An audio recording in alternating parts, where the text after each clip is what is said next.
We're learning a block Gemara, and Shalom Aleichem everybody from Eretz Yisrael.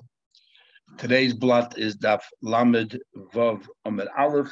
It's Thursday's Gemara, and just quickly in our Mishnah we learned that these women you chayiv a knas, you force yourself upon them or you seduce them, even though they might be usher to you, like committing incest, you still pay a knas. And then we brought a brisa that says that you don't pay a knas for arayos and shniyas la arayos. You don't pay knas for any of that. And we explained that arayos is referring to either chayav Mrs. Bezin and shniyas la arayos means chayav krisis. But if it was a lav, for example, then according to brisa, they would agree that you pay a knas because v'lo yisil isha, and the fact is that she becomes your wife, even though it's usher. Or we could say that shniyas la'arayos includes chayav lavin, but because even though kedushin is chal, the fact of the matter is that you are even aveda living together. So that's what shniyah, but it doesn't mean what shniyah normally means, which is only miduraban. Now we are going to continue and explore every part of that particular brayso that argues that Mishnah. So in Avlam Avav and Aleph, 7 lines at the top of the page, it says in the brayso that mamenes, if a girl who we assume at the age of 12 has to, if she was married or by her siblings or by her mother, she's only married midurabanan. If she wants to get out of the marriage, she can just walk out. If she continues living with him after the age of 12 and she has and they have relations, then she's married mahatoida. So it says over here that a mamenes has no knas. Now a mamenes is l'chayda. Why does she have knas? Because we're assuming that she is a bu'ula. She's not a virgin anymore, which sounds like that all other ketanim, all other young girls, they do have to. So you do pay knas. Now remember our Mishnah in the beginning, we talked about our Mishnah says Elu Nairis, only Nairis, not a Ketana, because that follows Rav Meir. Chacham hold that even a Ketana gets a knas. Rav Meir holds only it's limited to a night. So the Gemara wants to infer from the brayso, Hamamen saying the knas, well, there's no laws of knas, there's no laws of seduction, which means in contrast to all other girls her age, Ketana, Ba'alma, generally a young girl, a minor, there will be a knas. In other words, we're not following Rav Meir, we're following the Chachamim. Isle Mani, who's the author of that? Rabbani to Rabbanan. Now you hold the Ketana yesh a knas. A young girl has a knas, fine. Aim must say but then it continues in the brayso. The next thing it's in the brayso that an island is a girl who is barren, who does not have the signs of feminine signs. And we said that till the age of 20 she's considered a minor, and comes 20 we realize that she's an island. She jumps straight into an adulthood because she'll never is an ida. Therefore, there's no there's only a ketana, therefore there's no knas. So here it seems that a ketana does not pay knas, which follows Rav Meir. So we have a problem. Beginning of the brayso seems that all ketanas should do pay knas, and here it seems you don't pay knas by ketana. What's going on here? So l'chayda like knas lepita also that follows Rav Meir. Damaru say ketana ain't the knas. But why is a ketana has no knas? And what happens to an island is going to be katnusa yot, so the bagger from the minor she jumps straight into an adult. So Reisha Rabbanan v'sefer Rav Meir, the Reisha Rabbanan and Rav Meir, how can that be?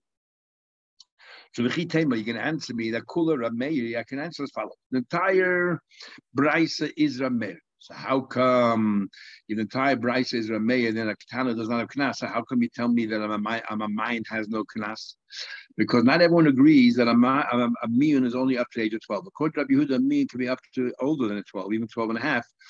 As long as they didn't have any marital relations, afterwards. So if they didn't have any marital relations, you can walk away till 12 and a half. So in that case, when it contrasts and says a girl who's mind has no kras, but all other girls that age, the age of a naira, do have kras. Says the Gemara, we could say Kura Meiri, when it comes to menes, you hold like Rabbi Yehuda that says that a naira also could be mimayim, and therefore a naira generally does pay knas, but not this particular one. So what's going on here? How can you say that he holds like you? But Tanya, we looked in a very brisa. Ad Mose Habas on Minatolet. Can you go ahead and Mayan Achatovish Tesai the Mayor till the age of 12? The Mayor clearly says till the age of 12. So the author of this brisa, the Mayor, says about at the age of 12 that that a miyun has no knas. That means must be under age of 12. All ktanas have no knas according to the Mayor. So we have a problem. And Rabbi Yehuda says, until there's two very long hairs that can be bent backwards, and that's older. So as long as they had no relations after they became 12 years old, according to Rashi. So therefore, whose author can be Rameir, unless maybe it's Rabbi Yehuda. Rabbi Yehuda is the one who says that a naira can be Mayan, so we're contrasting to all other nairas. But Rabbi Yehuda maybe agrees with Rabbi Meir that Aktana, Piknas. Well, Aktana, so like Rabbi Meir. Can't be. Because Misava law does Rabbi Yehuda really hold like Rabbi Meir? Because if so, Rabbi Yehuda, Rabbi Yehuda, that Meir says the name of Rab. Zudi Rabbi Meir, this is the authority, this is the opinion of Rabbi Meir. Imisa, the what, that Aktana does not pay Knas. But Imisa is true, that's Rabbi Meir and Rabbi Yehuda, then it should have said Zudi Rabbi Meir, Rabbi Yehuda, since as Taser explains. Rabbi Yehuda is the one who always is the rival of Rabbi Meir, then it should have mentioned that in this case, Rabbi Yehuda agrees with him. So what's going on, by the way? So who is it? Says the Gemara, Hi Tana, our Tana is neither Rabbi Yehuda or Rabbi Meir. Savlok Rabbi Meir Bechadi agrees with Rabbi Meir when it comes to the fact that a Tana, he agrees with Rabbi Meir that Tana has no knas at all, and that's why an islandist does not pay knas. But a Polygla Bechadi, when it comes to me, and he holds like Rabbi Yehuda that says up to the age of 12 and a half. Rafram says, I'll give you a simple answer. Mam'enes doesn't mean literally a girl who's a mine. It means a girl who's of the age that can be, which in other words means a ktana. Mine is a euphemism for a minor. And therefore the author is a mayor, and a mayor holds that a minor does not pay knas. Says the Gemara, the least ktana, if we mean to include all minors, then just say minor. Kasha, that is a technical problem, and that is a question. Okay.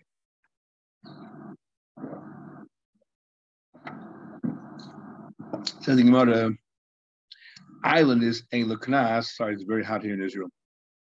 Islanders has no knas.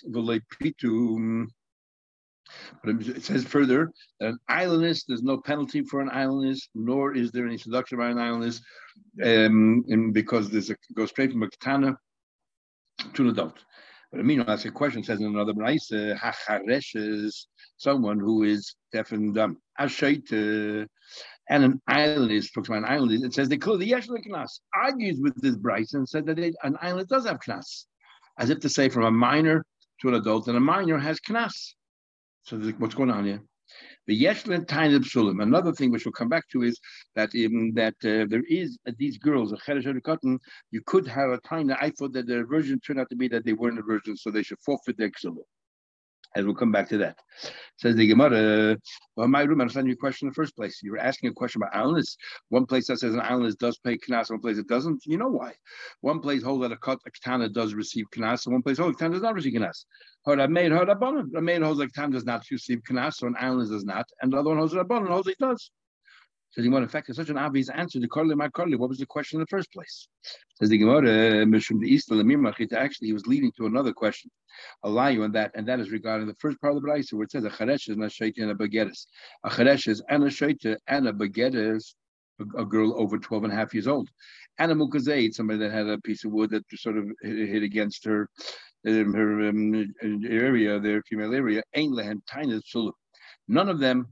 The husband cannot say, "Oh, I expected something else," and turn out to be that they were not a virgin. Even a baguette, he cannot say that. We'll talk about in a minute. Then it says, "Assume a blind woman or an islandess, yesh lehen time so an island doesn't have sunnah because she's a ktana, and this price the whole that a ktana does have sunnah. Fine. Sum chazayim, sum chazayim. He argues about sunnah. He says, "Assume a blind girl ain't the time sunnah. When you marry a blind person, you can't say, 'Oh, I thought something else.'" I was explaining more why. So the Gemara's question is, how come over here it says that Charesh is in the Shait? What do you call it? The Charesh in the Shait has no. Here it says the Charesh and the Shait. They still have tinus. They still what do you call it? You have no right to complain about Sulim, because you should have expected it. Not like before. Previous Bryces. So what's going on? The previous Bryces said that a Charesh and the Shaita Yeshlen Knas, and it says Yeshlen Tanzul. Our main question was not about the Knas. Our main question was about Tanya Psulim, and I can claim I thought that she'd be a virgin. Turned out to be she wasn't. And the other bride said that she cannot claim. What are these two opinions? Who's arguing in this case? Says, I can say, I'll tell you what it is. Like Kashi. If you remember in the previous period, the first period, we learned an argument of Gilner Yeshua. If he accused her of not being a psula, and she says it's true, but after we got engaged, Mishurastani Nanasti, I was forced upon after we got engaged. And it's too bad on you. Like Melissa said, we believe her, and we should say you don't believe her. And that's the exact same argument here. These girls obviously cannot claim for themselves, they're not smart enough. So we're going to stand in for them, and we're going to make that same claim. That Mishurastani Nanasti. So according to Gamliel, we believe her. Therefore, you don't have a tinus psulim at all. You're not justified in your claim. And according to the other brides, we follow Bishua. We don't believe her, and therefore you do have a valid claim, and she forfeits a psulim. Says what are you talking about? When does that say we believe her when she makes a definitive argument, says it's not true, it happened after we got engaged. But over here they're not saying anything. Over here she says, hey, she said nothing. Mishamla who says, in yes. Even the Amar Gamliel, once it says Mehem that she's believed, once it says she's believed that even in a case where they cannot argue, we're going to step in and intercede on their behalf. In this case, we'll say the pasuk Psach Pichal Ilamu. Go ahead and open the mouth of somebody's mute. We will defend them. Whatever rights they had, if they were incapable of, we are going to defend them as well. Okay.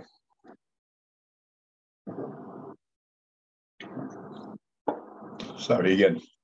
It says the Gemara about Begedes, England had time to so it says the Gemara that a Begedes, once it goes over 12 and a half years old, you don't have any more a complaint. I thought that she was a virgin. If you remember the Gemara before, we discussed two things. We discussed that there's a little area, section, which contains the blood, and you expect that when she is a virgin that she should bleed the first time she has conjugal relations. And also, there's a hymen there. And that's called Pesach Pesuach Matzasi. So we're learning more Rashi's version. If you remember, we discussed the test that Rabbi Chanan has a version exactly the opposite. But we'll learn Rashi. Says the Gemara.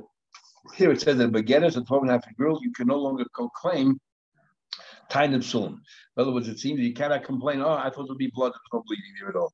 So what's going on today? You can't make that claim because once you're 12 and a half, we don't expect any blood from Sulam. So this is an obvious question because Rav said that begetters, a girl who's a 12 and a half, no violation. The first night, no matter how many times they have relations, any blood that comes out, we're going to attribute it to the fact that she was a psula.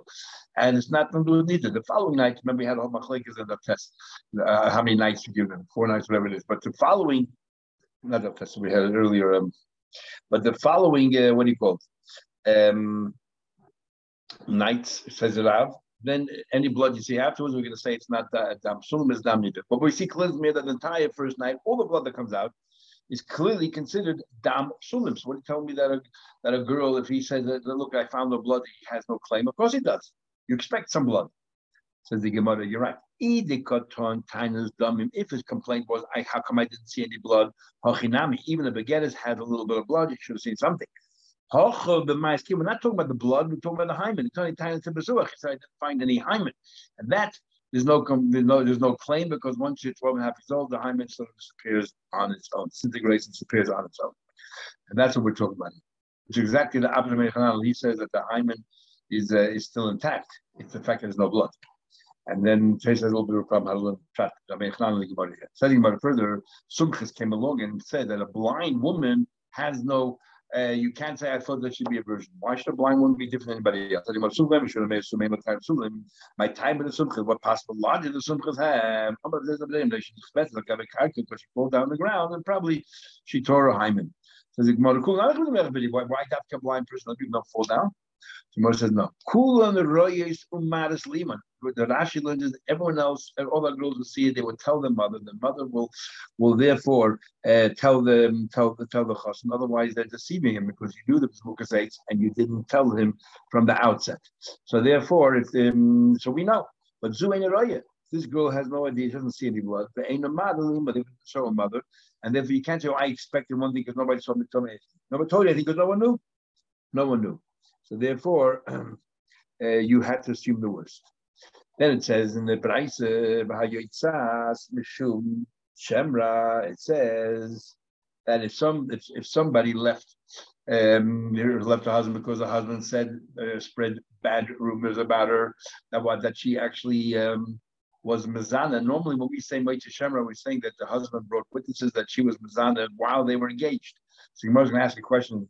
If the problem is she doesn't get knas, she gets killed. We were aiding that she was mezana. But you're going to say, "Ein lo knas lepitu." But you tell her baskili, she'll get killed. I'm going to say, "Hold on, this mean Mishi yotza le shem rabbi yaldusa." If there was a rumor about her that she was mezana while she was young, then when she gets older and somebody somebody forces this upon her, there's no knas, no yisudah. I'm gonna papa shmamino. We learned from here that since there was a rumor and we give some credence to that rumor, high started there's a rumor about a shtar. A dishtar is fraudulent, like they will not collect with dishtar. Now you might want to know exactly what the comparison is. So hey, what are you talking about? Regarding this girl. Sorry,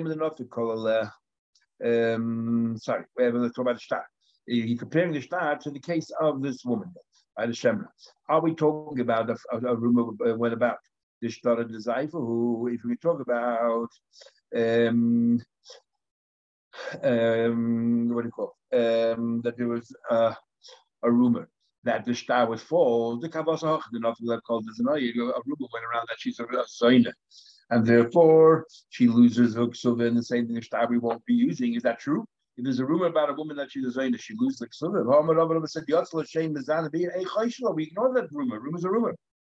Elavaz, the also made today, it's more than just a rumor. Two witnesses come to court and said that she offered herself to us to do an avera with her while she was engaged. We did not in any way succumb to that temptation, but just like she volunteered herself to us, who knows what else she did? Maybe she did somebody else. So therefore, she forfeits a ksuva. So what would be the comparable example by Ishtar? The Kavasa, for those of us today, that two weeks along said he came over to us and offered us money, whatever he offered us to, he asked us to forge signatures on the shtar or sign on the shtar on an event that never happened. Right? That's the same thing. The reason why we believe it when it comes to the woman, because once she showed us that she's promiscuous, there are plenty of men out there who are promiscuous, so surely she found somebody to do an avera with, and that's why we trust that avera happened, and she loses the ksuva. Because this guy is a ganef, he's prepared to draw up a false star. Are you going to assume that two innocent people are going to sign a false star for what benefit? Why would they do that? No. Here we're worried. Not that we're worried he'll find two witnesses who will sign a false declaration. No, we're worried that this person, if he's out there searching for witnesses to sign a false document, he himself might forge signatures on the document. So that's what we are worried about. Just like the case of the Zayd. If she went to these two Aiden, who knows who else she went. Says the Mishnah further. Elu, we had in contrast to the first Mishnah, which all of these women had knas, including those who received qadrs. We're going to see in this Mishnah here that the women who chayiv bisa the best, let's say your daughter, where you chayiv sreifa, then you forfeit the knas because come labor derabim v'nei. We also learned before in the first Mishnah, in the third page, that if a girl converted or was liberated or kidnapped taken captive under the age of 3 years old, then whatever happened, it would have grown back. But the Elush Elam Knas, a bit older than that, they forfeit the Knas. Habagiyadas on a convert, on a kidnapped woman, on a maid. Shenivdu, they were liberated. Shadizgaidu, they converted. Shtachu, they were redeemed, or they were, the ransom, you paid a ransom, and the guy that converted Shtachu, they came free. If you say this Habanashon to me, I'm going to do over 3 years old, then we assume that they were Mazana while they were a goy, and therefore they lose their no longer psut. Rabbi Yehuda said, I disagree when it comes to Shvu, a girl taken captive. I believe Sheniftis, if she was taken set free, Harei he big dushasa. We assume that nothing happened. Apapi Shigdala. Even though she was a Gdala, we assume that somehow or another she made sure that the goyim did not in any way touch her. So beauty gives them the benefit of the doubt, as Gemara will discuss it. What about Habal Bita about in all these cases, you chayv mitzvah about the daughter of your wife, the daughter of your son, about the daughter of your daughter, not the granddaughter, ain't no class. Connection is chayv ben nafsha, you mechayv in your nefesh, shemisas b'dei bezdin, your misses b'dei bezdin. Since Bezin is going to sentence you to death, then you don't pay the money. You don't pay money. So it says, there's no accident that happened to the woman. That's when you pay money for the blood. If anything happened to the woman, she died, then you don't want to pay money for the blood. Says the Gemara, Rabbi Yehuda over here, who gives the kidnapped, the captive, the benefit that nothing happened, and Rabbi Doisa, we'll see in a minute, talks about captives as well, are basically saying the same thing. What Rabbi Doisa saying? Rabbi Yehuda, the Amr, just said, he says that they're still entitled to a knash because nothing happened. Rabbi Doisa talks about Truma. Tanya, they will learn to a woman taken captive. She can continue eating truma because if she had a dalliance with a goy, she would forfeit her rights to eat truma. But we're going to say that she's not a bull to someone that's possible to a goy, and therefore she can continue eating. So the Chayr of Yehuda saying the same thing, that we trust her, nothing happened. Because Abdesha said, what do you think is Arab? And Tracy says we definitely nominated an Arab because they're stupid. They're definitely in those days they were decadent and filled with debauchery. That's because he squeezed her and touched her. Paslam in her chest, therefore she's disqualified for kuna. That's not enough. It's only if they had relations. Says Rabbi, I don't see necessarily a link between Rabbi Yehuda and Rabbi Doisa. I can argue both ways that they would not necessarily agree with each other. Let's start with one way. I can't go with you to say that when it comes over here, she was somebody forced upon her, to take captain before. You still have to pay knas. Why should you benefit that you don't have to pay knas because she was unfortunately taken as a captive? We don't want you to benefit. I will hustle over there, maybe over there in the case of Truma, maybe not like Doisa said no. And we're scared that something actually happened, and therefore she forfeits her right to eat truma. Or the other way around. Truma is on Drabbana, therefore it's lenient, saying, well, let's assume nothing happened. Abo knas, the rights of paying these penalties for Shana Taylor, he holds like the Rabbanim. That no, we assume that something happened. Excuse me. Abaye said to her, Abba, I don't understand. You tell me that the only reason why Rabbi Yehuda said you have to pay the penalty is why should somebody do something wrong benefit from somebody's tragic circumstances? Well, by the time of the beauty, you think that's the reason? But Tanya Yehuda says, there are a girl that was actually taken captive. She remains in her kedusha. Afilu bas eser shanim, even if she is 10 years old. No, she's over 3 number of years. She still gets a full entitlement. There's no rush here, just a normal person getting married to her. And we're saying that she gets a full entitlement, full ksuva, $200. In other words, we're saying definitely nothing happened to her, not because we don't want the Russia to benefit. In this case of a normal marriage, where's the chayt niska? No, we still have a reason why we said we should give the full 200. What's going to happen is that people are going to avoid marrying it altogether, and therefore, if we're going to say that if she only gets a ksuba of $100, that means that everyone's going to assume that definitely a guy live with her, and therefore nobody's going to marry her. So that's why we did a special takana. Okay, he says the mother further. So Rabbi Yehuda, you want to tell me Rabbi Yehuda? So you want to tell me Rabbi Yehuda holds. Rabbi Yehuda said that Rabbi Yehuda, they say the same thing. What? Rabbi Yehuda said that Rabbi Yehuda holds that the taken captive, we assume nothing happened between her and the goy. So the Sava Rabbi Yehuda big Dushas a kaima that Rabbi Yehuda agrees with Daisa that she's still considered a full kedusha and she can continue to and all that. But Tanya didn't we learn? If somebody redeems a woman who's in captive, he said, if he's a kohen. He's he's allowed to marry because a kohen he can marry her.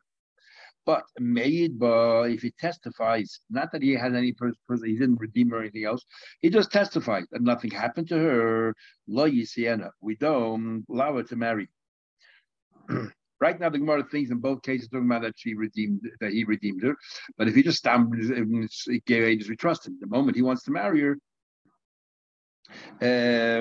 we don't trust him. But so right now we don't understand why. First you say that if he redeems the shavuya and he can marry her, but if he testifies that nothing happened, or he can no longer marry her, what's the difference? Rabbi Yehuda said, Rabbi Yehuda says, Ben kach lo yisiena. Rabbi Yehuda says, I don't care if he redeemed her or he did not redeem her. He cannot marry. So I don't. Let's before we get to Rabbi Yehuda, let's understand what's going on here. If he redeemed the shvua, yisena. If he redeemed the shvua, he can marry her. But maybe if he just testifies that nothing happened to her, lo yisiena, he shouldn't marry her.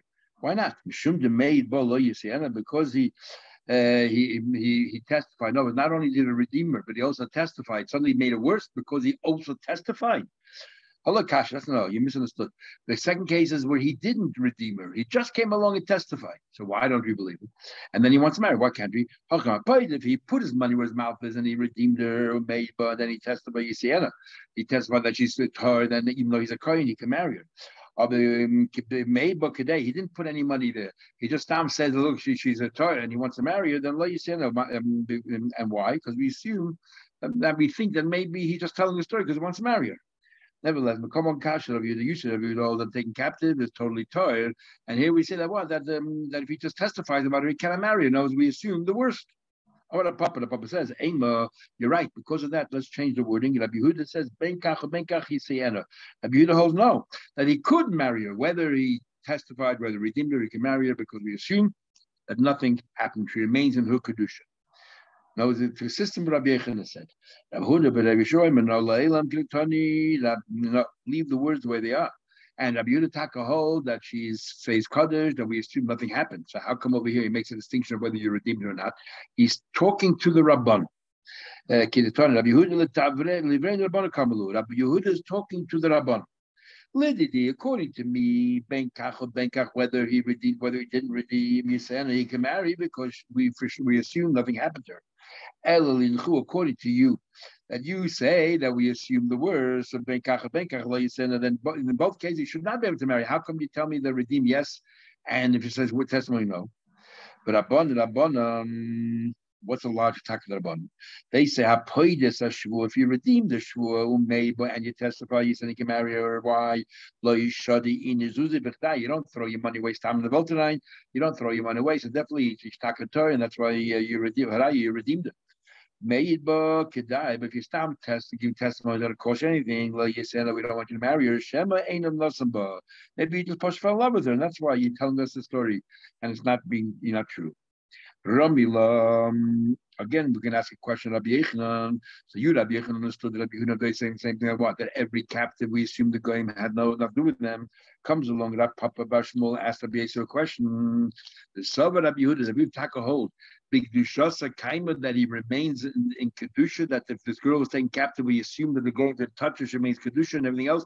And according to Rabbi Yechanan, Rabbi Yehuda would hold that she can continue eating Truma. Let me ask you a question. What Tanya we learned, we'll have in the first Mishnah Masechta Nida, that if a woman became a nida and she touched taras before she became aware, how far back do we go? Do we say that probably the blood was inside her already, just didn't come out yet, but she was already coming nida? Do we go back to the last time she checked herself, from the last time she checked herself, or do we go back me'es la'es? Or we say dayan shaitan, and we say the moment she became aware, that's when she becomes coming out earlier. Or we go back to before, we go back to earlier, but the question is me'pekida or me'es la'es. So the Gemara says. But Tanya learned Hagoyidish and his guy. So we have an interesting question. What about Giyodish? She was a Giyodish, she became a Yid, and then suddenly she became a Nida. Do we assume by her also we go back 24 hours, or the last time she checked herself? Or do we say no, only from the moment she became a Yid? Remember, as a Goy, there's no such thing as a Nida by a Goy, but so in Lashgaz, it's only Midrabon. But Tanya, we learn Hagiyodish and his Gaida, but also Dam Hagiyodish ever converted, and she suddenly saw blood. Abuda says Dayashaitan. No, in that case, we only look right now. We don't go back 24 hours, and we don't say all the tumas that she touched. All the taras she touched previously are tamei. We don't say that. Because any blood that she had before was blood as a goy, and as a goy, there's no din of tumah, and therefore why we go backwards. What do you call it? And Rashi explains that if you cannot go back 24 hours, you don't even go back to the last time she checked herself. Even if she went to the mikveh 12 hours ago, we don't go back to, and she went to the mikveh, we don't go back to 12 hours. We can't go 24, we don't do anything. However, Rabbi Yossi says, she's like any other woman. We go whichever shorter time, 24 hours or the last time she checked herself. Now another machlekes. After she became a yid, we have to wait 3 months, says Rabbi Yehuda, to make sure that the child came from. Because it takes 3 months before we can see recognize a pregnancy, to make sure that she comes from a holy union rather than when she was still a goy. Rabbi Yossi allows you to get married straight away, and you want to explain later why. So therefore, what do we see from clearly by Giyadis, we see Rabbi Yehuda assumes the worst. So how come by Shvuya, Rabbi Yehuda says we assume nothing happened? By Giyadis, right away we assume that while she was a guy, she was very promiscuous. Says the Gemara, what are you comparing the two? So the Gemara, like Giyadis, Shvuya, Karamis, you're asking a question of Giyadis on a captive. Giyadis lamented an nafsha. A Giyadis as a guy, she wasn't careful, didn't really care. And Shvuya minted nafsha, but she's a Yiddish woman, and she tried to protect herself while she was a Shvuya, and therefore nothing really happened. Okay, we'll stop over here. We'll continue tomorrow. Have a good day.